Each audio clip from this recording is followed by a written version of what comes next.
Bonjour à tous. Alors aujourd'hui, je fais une petite vidéo toute seule.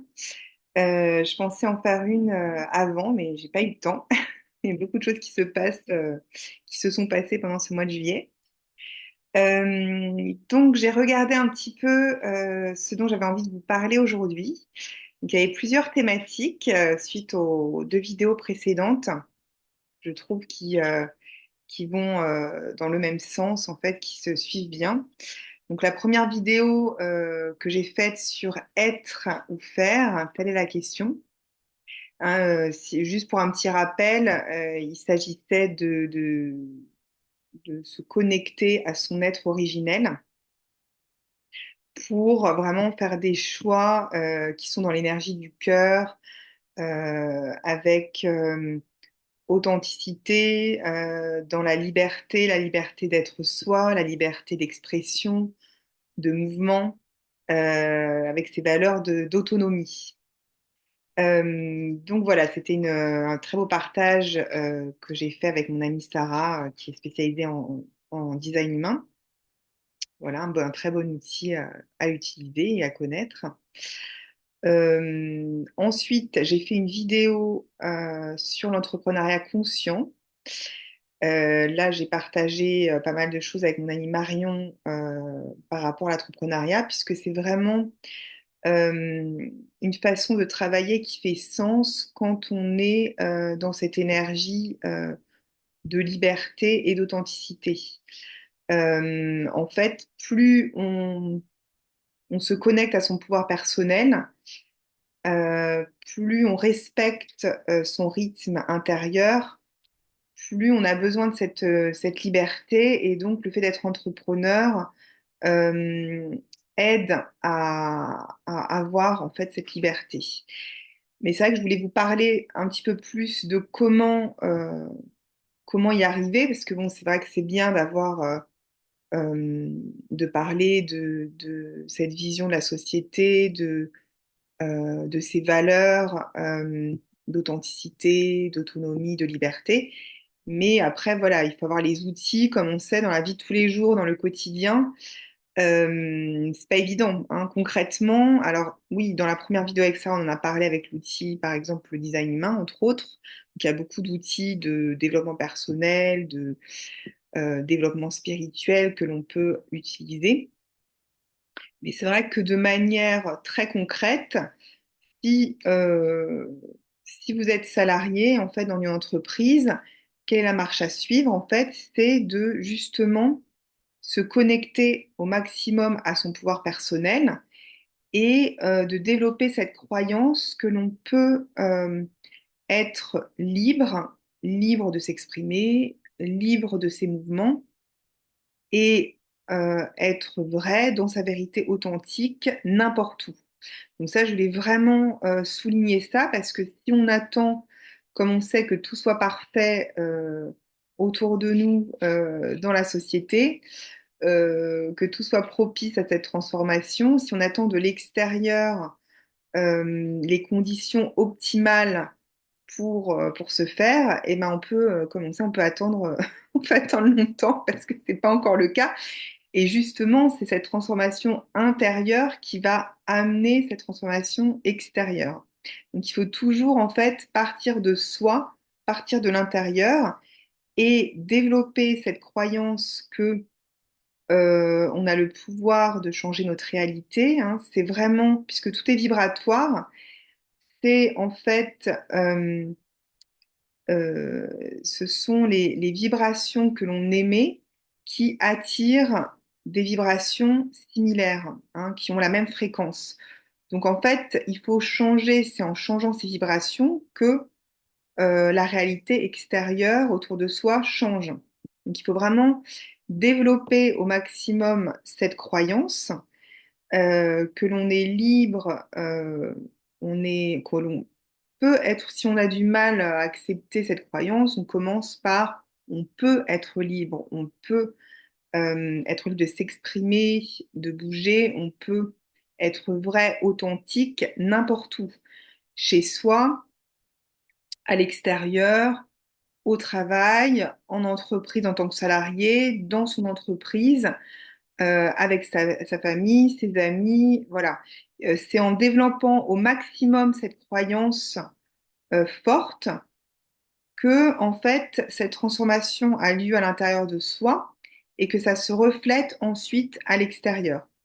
Alors, ok, vous allez rencontrer des blocages, tout va pas être fluide, mais c'est vraiment en persévérant dans cette transformation intérieure que ensuite les résultats se voient à l'extérieur. Donc, c'est vrai que ça demande effort et discipline, persévérance, une certaine hygiène de vie.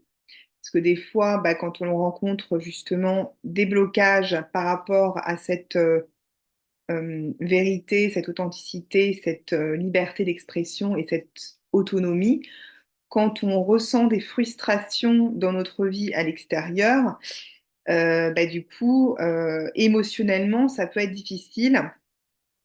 On peut avoir envie de tout envoyer balader, d'aller vers des réconforts émotionnels, donc des addictions, hein, que ce soit l'alcool, le sucre, comment dire, regarder des séries qui en scène ne vont pas forcément nous aider dans cette hygiène intérieure. Voilà, tout ça, on a la théorie. Je pense que de plus en plus de personnes connaissent la théorie de ce qu'il est bon de faire maintenant pour son bien-être. Ça, je le vois autour de moi, donc c'est ça qui est génial, c'est que voilà, de plus en plus de gens savent qu'il faut être dans le lâcher-prise, qu'il faut se détacher de ce qui se passe à l'extérieur, du chaos extérieur, etc. Ne pas perdre son énergie dans des choses, des débats ou des choses qui ne sont pas constructives et qui ne sont pas porteuses de paix ou d'harmonie. Donc ça, la plupart des gens, on sent maintenant, ont cette conscience. Maintenant, c'est comment passer à la pratique et créer vraiment dans sa vie cette paix et cette harmonie et ce bien-être pour en fait ensuite bah, que ça se reflète autour de nous et dans la société. On va toujours de l'intérieur vers l'extérieur. Donc moi, ce que je voulais rajouter comme vidéo aujourd'hui, toute seule, sans partage, sans interview, c'est justement de vous dire que il peut donc voilà, il y a cette croyance, comme je vous dis, de d'insister, de connecter à cette croyance de liberté, d'autonomie, d'authenticité n'importe où. Donc, commencer à se connecter à cette énergie chez soi, dans son espace personnel, parce que c'est toujours bien sûr plus facile quand on est tout seul de faire ce que l'on veut, quand il n'y a pas de blocage autour de nous, de personnes, de situations qui peuvent nous frustrer et bloquer cette authenticité, cette liberté d'expression. Donc, on commence tout seul.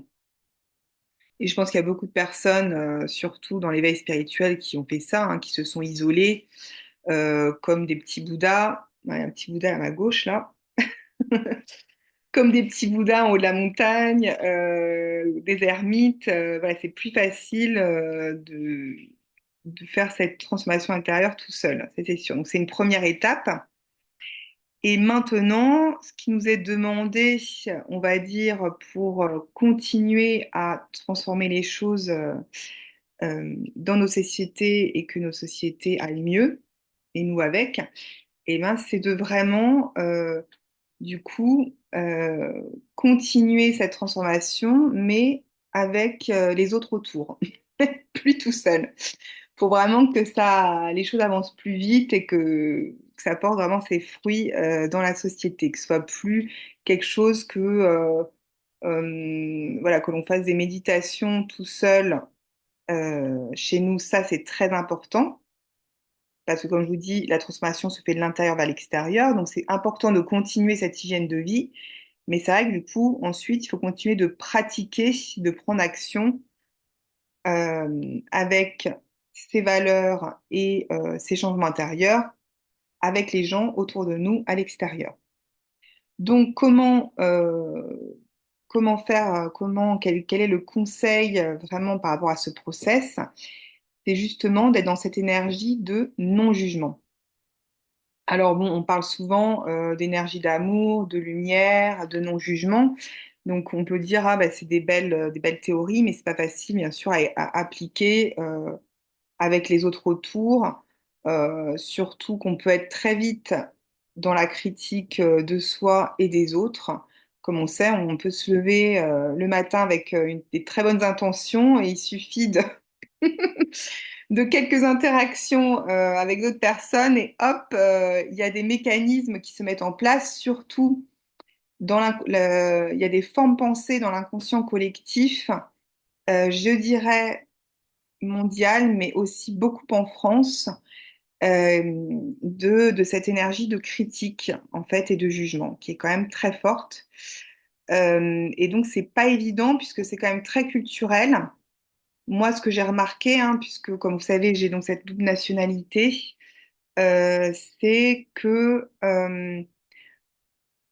en France, il y a quand même voilà il y a beaucoup cette critique et ce jugement. Et les gens, en fait, c'est pas toujours facile de discerner entre on porte de l'attention aux autres et aux choses, donc dans une énergie d'intérêt en fait, d'attention et d'intérêt qui peut être donc du coup positif puisqu'on porte intérêt aux autres autour de nous et à ce qui se passe. Et donc souvent, ce que je remarque, que ce soit chez moi hein, personnellement ou chez les autres, euh, on relie en fait cette notion de critique et de jugement au fait de porter de l'attention qui peut être dans l'énergie du cœur, puisqu'on porte de l'attention, pardon, on a un mélange des mots, de l'attention aux choses et aux gens. Et c'est vrai que donc ça amène une certaine chaleur humaine, une certaine implication, puisque on pense aux autres on leur envoie du coup de l'énergie, hein. Donc ça, c'est positif. Par rapport à d'autres cultures où on peut voir une certaine froideur, où les gens se regardent pas trop d'observation, on dit, oh là là, ils sont pas très reliés, ils sont pas très connectés. Nous, voilà, en France, on regarde beaucoup, on observe beaucoup, on s'observe beaucoup les uns les autres. Donc il y a cette énergie quand même du cœur, d'entraide, de solidarité qui est très présente et de chaleur humaine. Donc ça, il faut rester là-dedans. Mais ça peut très vite bifurquer, comme on sait, vers des jugements négatifs, de la méchanceté, de la superficialité. Euh, voilà, ça peut vite bifurquer. Donc je pense qu'il faut vraiment être attentif à ça. Pourquoi? Alors pourquoi j'en parle? C'est parce que moi, c'est ce que je remarque, c'est que cette énergie de jugement est vraiment, je pense, actuellement ce qui bloque le plus le processus de transformation chez les gens. Pourquoi? Parce qu'en fait, ce qui va aider à se transformer à l'intérieur, c'est d'abord d'être dans l'observation de ces parts d'ombre, donc à l'intérieur de soi. Donc ça peut être des émotions négatives, des émotions, on va dire à basse fréquence, comme la colère, la tristesse, la culpabilité, l'humiliation. Euh, voilà, il y a ces émotions-là qui peuvent être bloquées dans son corps et donc qui peuvent provoquer des douleurs dans son corps, des douleurs ponctuelles ou chroniques, et ensuite qui peuvent aussi, comme on sait, développer des maladies. Les maladies, c'est ça, ce sont des vibrations négatives bloquées dans le corps au niveau cellulaire. Donc, qu'est-ce qui aide vraiment de manière pratique? C'est d'observer quand on est activé à l'extérieur par certaines émotions fortes en nous, dans notre corps, ou bien quand on a des douleurs, on s'observe. Ça, c'est la première étape, c'est donc de s'observer. Mais c'est vrai que pour cela, en fait, ce qui aide, c'est d'être neutre et dans le non-jugement. Puisque à partir du moment où où notre mental, notre ego prend le dessus et on juge nos parts d'ombre, ces vibrations de basse fréquence, c'est là, c'est là où l'on va bloquer la libération de ces vibrations, de ces émotions ou de ces douleurs. En fait, c'est ça qui bloque, c'est la volonté de contrôler, euh, de contrôler nos réactions et donc ça crée de la résistance en fait de cette énergie du jugement. Et donc c'est la même chose envers soi et envers les autres. Ça crée des blocages et des résistances que d'être dans cette énergie de jugement. Et donc, qu'est-ce qui aide, qu'est-ce qui libère pour accéder à cette paix, cette harmonie, et donc qui ensuite vont vous permettre d'accéder à plus de liberté, liberté d'expression, d'autonomie et d'authenticité, hein, donc ça va ensemble. Eh bien, ce qui aide, c'est vraiment, du coup, d'être dans ce non-jugement de soi d'abord et ensuite des autres. Et donc, cette énergie du cœur de non-jugement fait qu'on met de la lumière et du coup, à l'intérieur du corps, tout peut se libérer euh, au maximum et entièrement. Parce que des fois, on arrive à faire ça, mais si on ne le fait pas entièrement, bah, les émotions, les douleurs reviennent ou restent bloquées, etc. Alors moi, c'est ce que je vois beaucoup dans le métier d'énergéticienne, hein, je pense comme beaucoup de thérapeutes, c'est quand je fais des soins énergétiques, c'est ce que je fais en fait, je me connecte euh, aux fréquences vibratoires de la personne, donc je me connecte à son corps et à son énergie, je me connecte en même temps à la source et à la terre, donc à, à cette source, à cette énergie euh, de lumière de haute fréquence vibratoire. Et en fait, qu'est-ce que je fais? Quand je ressens des blocages dans le corps de la personne, des, euh, donc des zones à basse fréquence en fait qui bloquent, des zones d'ombre, eh bien moi je l'observe, je la ressens avec mes mains et j'y amène toute la lumière euh, de la source divine et du centre de la terre et du cœur pour libérer au maximum ces vibrations qui bloquent, pour y apporter de la lumière et l'aider à se libérer complètement. Donc ça, c'est ce que les thérapeutes font. Mais ensuite, ce qui va vraiment aider, c'est quand la personne va continuer ne va ne va pas résister en fait à cette libération. Et donc c'est ça, donc cette vidéo, c'est pour ça que je fais cette vidéo, c'est pour vraiment insister sur le fait que c'est cette énergie de, euh, de jugement qui est bien sûr, comme on sait, reliée à des croyances, hein, donc c'est donc relié à des croyances mentales, qui ensuite qui va bloquer cette libération complète. Et donc les personnes qui viennent donc faire des soins énergétiques, si ensuite elles ne libèrent pas les croyances négatives qui sont reliées à ces blocages au niveau vibratoire, et bien du coup, ça va se remettre en place en fait. Donc souvent, ce qui se passe, c'est quand on fait l'expérience de cette libération au niveau émotionnel vibratoire, ça ouvre un espace, ça permet de ressentir dans son corps euh, les, une différence en fait. On ressent un contraste, une différence, et c'est cette libération qui fait que on va développer des nouvelles croyances en fait. Et donc c'est ce cheminement-là qui fait qu'on peut se libérer totalement des vibrations basse fréquence dans son corps et ses parts d'ombre en fait. Et ensuite, on peut ensuite à l'extérieur créer dans sa réalité extérieure des, des situations, des relations qui sont plus lumineuses, à plus haute vibration. Donc j'espère que c'est pas trop, j'espère que c'est assez simple ce que je dis. En fait, vu qu'on parle de vibration, d'énergie, c'est pas toujours simple à expliquer. Donc dites-moi s'il y a des choses que vous comprenez pas et je reviendrai dessus du coup, soit en vidéo, soit par écrit pour vous expliquer un petit peu plus. Euh, mais c'est vrai que j'avais envie de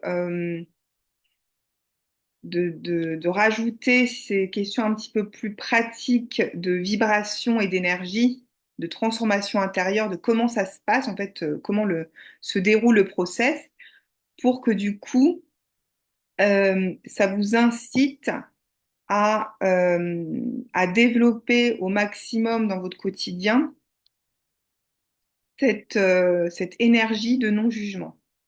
Et du coup, c'est ça qui va apporter, qui va aider ce process de liberté, d'autonomie et d'authenticité dans votre vie, puisque cette transformation aura plus de place en vous pour se faire, en fait. Voilà, donc ça, c'est le côté pratique, puisque dans les vidéos précédentes, j'ai mis pas mal de théories.